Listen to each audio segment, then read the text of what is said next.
Hi friends, as it is still January, I thought today I would share with you my 5 favourite books from 2024.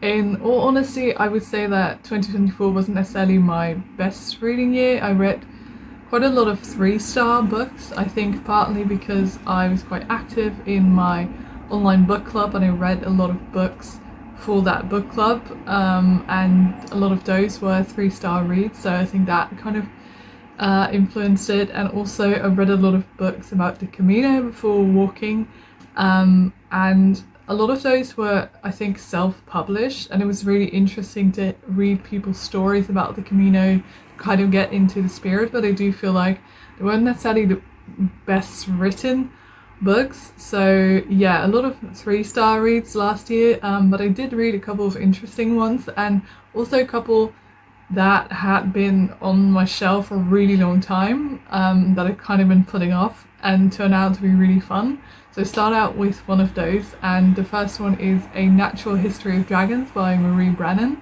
I definitely bought that book quite a few years ago, maybe like 8 years or something. It's been on my shelf for a really long time, and I think maybe because of the title, A Natural History of Dragons, and also kind of the cover, I was thinking it'd be quite of a kind of a dry read, I think. And yeah, I just never was really in the mood to read it, but for a reading challenge for my online book club, I ended up picking this one for a prompt, and I was surprised by how much fun I had with this. It really wasn't a very intense fantasy read, which is a lot of the time. I love fantasy, but I do feel like I don't always pick it up so often because there's a lot of descriptions sometimes and very long books, and I'm not always in the mood to read a book like that. But this was actually such an easy read. Initially, you do get a little bit of description about the world that it's set in, but it never felt like it was too much, and I felt like, especially later on in the book, it's very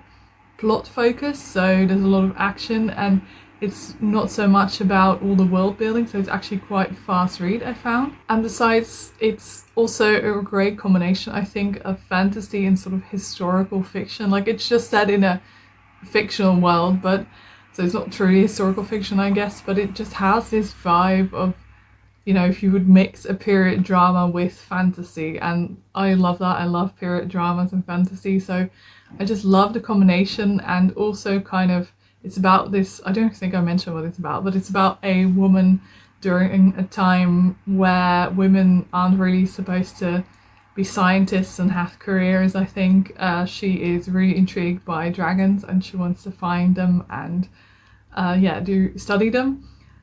So she really has to fight for the right to actually be able to do that. And I think that's in general just really interesting, but it's also interesting in this fantasy setting, to see that. So yeah, the book does mostly focus on this kind of, it's sort of her telling the reader when she's already, like, later in her life when she's already famous, she's sort of telling the reader how she became this famous scientist.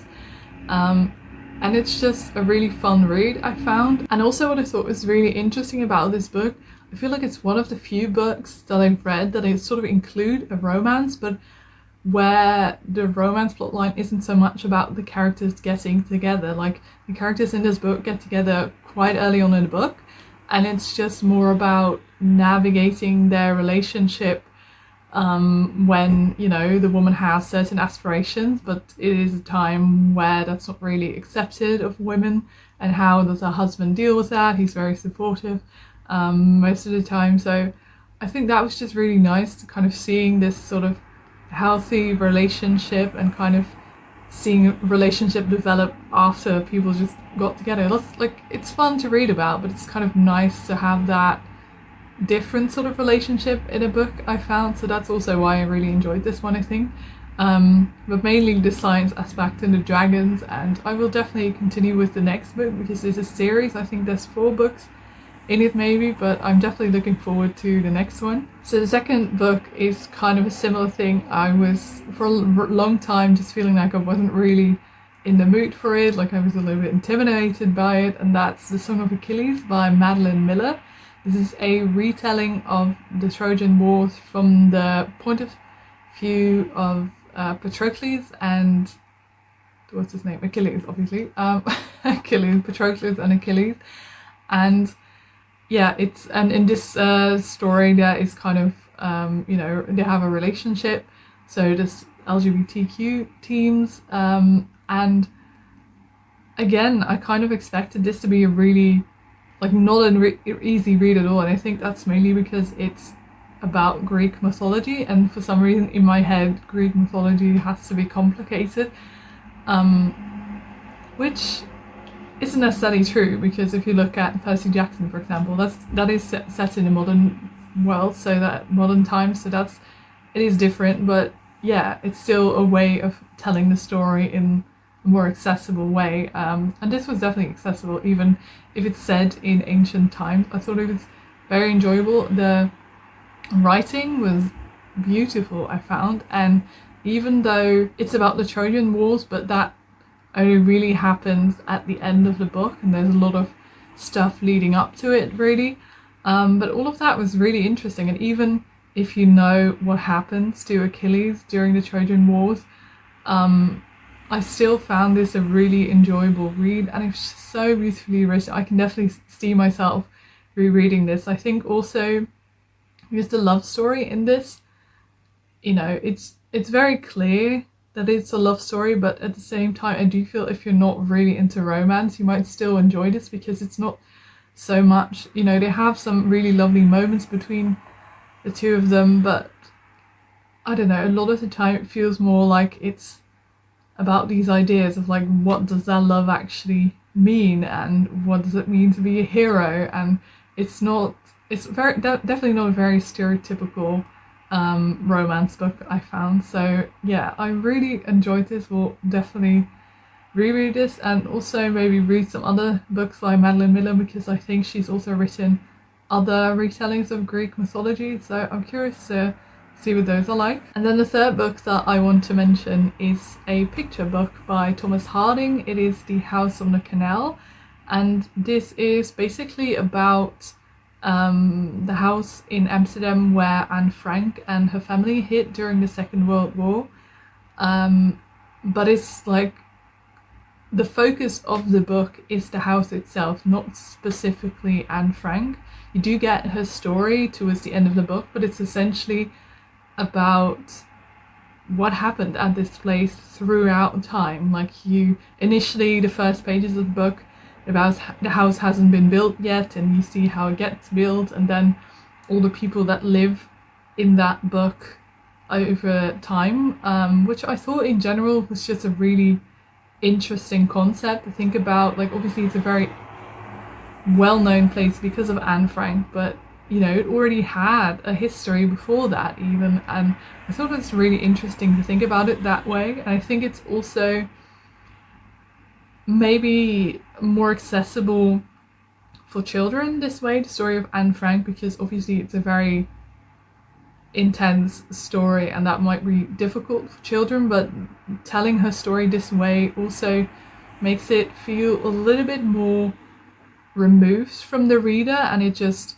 doesn't hit as hard, I would say. And I do think that maybe has a function as well. I feel like that's maybe an easier way to introduce kids to the story. And I thought it was just interesting to see how, what happened at this place before Anne Frank, because there is actually another family that's mentioned in this that lived in the building before her, that was also persecuted. I think it was also because of their faith. So yeah, I thought that was really interesting to see sort of some parallels. Obviously, it's not the same story as Anne Frank, but still I thought that was interesting to see. And also the illustrations are beautiful. It's like a very particular style that I just really, really love. So it's not, I feel like some people are probably going to be disappointed by this, because it's not the most sort of, like, the story could have been told in much more dramatically, I think, but it doesn't. It's kind of like a quiet, calm story, and I really appreciate that. Then I read Children of Time by Adrian Tchaikovsky. This is a sci-fi novel that's sort of about humans who have destroyed Earth and they need another place to live, so another planet, and this is set way in the future, so before the story takes place pretty much, or like you get to read about this in the beginning, I guess. There are like some scientists that are trying to terraform other planets so that they are capable of supporting human life.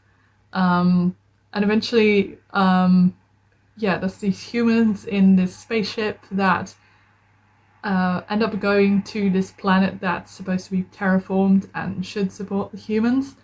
But then it turns out that there's already another life form, namely a kind of spider that's really intelligent. And throughout the book, you kind of read from the point of view of the humans and then from the point of view of the spiders. And with the spiders, you kind of initially it starts out as like they're normal spiders, really. But then you sort of see their entire evolution throughout the book to becoming this really intelligent creature that has like a complex society and can make really incredible technological stuff. So you see their entire evolution. And I thought it was a really interesting concept. But I gave this book 4 out of 5 stars on Goodreads. I really enjoyed it, but the only thing was that while I liked the idea of the chapters from the spider's point of view, I did feel like it was just it wasn't the most interesting part of the book. I was always trying to, read faster so I could get to the part with the humans. And I think part of that was because in the storyline with the humans, there was just so much else going on, whereas with the spiders, it was pretty much just about their evolution. Like, there were some other things going on, but I felt like the entire point of those chapters existing was just to show their progress. So that was my only thing about this book, but I still really, really enjoyed it. I thought it's such an interesting concept, and there was something about the chapters with the humans that they just had this vibe of these kind of older sci-fi shows that I really love, like Stargate SG-1. There was something about it, and I think it was the combination of like science fiction, it's set in space, but then also sort of a historical element to it, because they're constantly referring to like people in the past, which is still the future for us, so to say. But yeah, I think that's something I just always find really interesting, to have a society set in the future, but then this kind of interplay with history. So that's something I really enjoyed about this, and it's actually quite a long book, but I found it quite readable, aside from the like spider chapters that I kind of want to rush through. But this was a really fun read, and I think this is also the first in a series, so I do feel like if you just read the first one, it's fine. You don't necessarily need to continue with the series. It does feel resolved. But I might still pick up the next book. I don't know. They are quite long, I think. So if it's going to be the same concept again with the spiders, or I'm not sure. But it was definitely something that I wouldn't have read if it wasn't for my book club. But I'm really glad that I did. And then my last book is one that I did give 5 stars, and that's Between the Sea and the Sky by Jimmy Nelson. This is a photography book, and Jimmy Nelson is a photographer that I think he still lives in the Netherlands. At least at some point he lived in the Netherlands, and during COVID and the lockdown he couldn't travel, because usually he travels all around the world to photograph like indigenous cultures. But COVID kind of made him look elsewhere, namely the Netherlands, and he made this photography series on traditional clothing in the Netherlands, and I thought that was just so cool. I've seen his work before, and I really wanted to read this book. It took like over a year, I think, before I got to borrow this book from the library. I think I had this book on hold for like a year at least or something. It was a really long time, and then it actually arrived when I wasn't home. So I actually had my mum pick up this book because I really wanted to read it, or like see the pictures, because this is such a beautiful book. I think a lot of the time Dutch traditional clothing is kind of, at least by Dutch people, sort of considered to be a little bit silly. I feel like it's not I don't think a lot of Dutch people think of it as beautiful, which is sad because we look at all these other cultures that have traditional clothing and like, wow, that's so beautiful. But it's kind of sad that we can't see that a lot of the time um, with our own historical clothing. And that's obviously that's not everyone, but I do feel that's kind of how most people feel about it. So I thought it was so nice that someone kind of could put our traditional clothing in a different light and also show how it's so different for each area. Like obviously there are similarities between areas, but it's the book is divided up by different areas and you see the different clothes from different areas, and you know every area definitely does have its own thing, and I really love that about it, that it just shows like it's so much more complex than a lot of people seem to think it is, and I really appreciated that. So these were 5 of my favorite books from 2024. I would love to hear what your favorite books were in comments down below, and maybe I'll see you in the next video. Bye!